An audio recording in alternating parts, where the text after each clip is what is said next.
हाय, गेले 8-10 दिवस झाले माझा एकही व्हिडिओ मी शूट केला नाही आणि अपलोड पण केला नाही, कारण तब्येत अजिबात बरी नव्हती. सर्दी खोकलाच झाला होता, पण तरी सुद्धा एवढा जास्त विकनेस आला होता आणि घसा पण खूप जास्त दुखत होता, म्हणून व्हिडिओ काही शूट करायला मला जमलं नाही. 1-2 व्हिडिओमध्ये शूट पण केले होते, पण व्हॉइस ओव्हर जमतच नव्हता, त्याच्यामुळे मग काही मी व्हिडिओ अपलोड केलेच नाही. पण आजपासून आपले व्हिडिओ रेग्युलर येतील, त्याच्यामुळे चॅनलला सबस्क्राईब नक्की करा. आणि त्यानंतर रात्रीच्या जेवणामध्ये मस्त अशी मुगाची डाळ आणि भात बनवला होता आणि त्यासोबत मक्काचं कणीस भाजायला घेतलं होतं.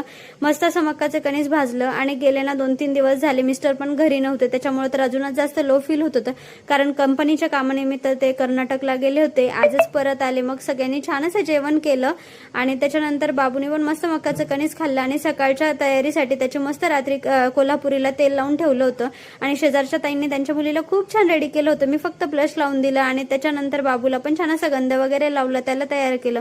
आजच्यासाठी एवढंच. भेटूया नेक्स्ट व्हिडिओला. रामकृष्ण हरी मंडळी. बाय.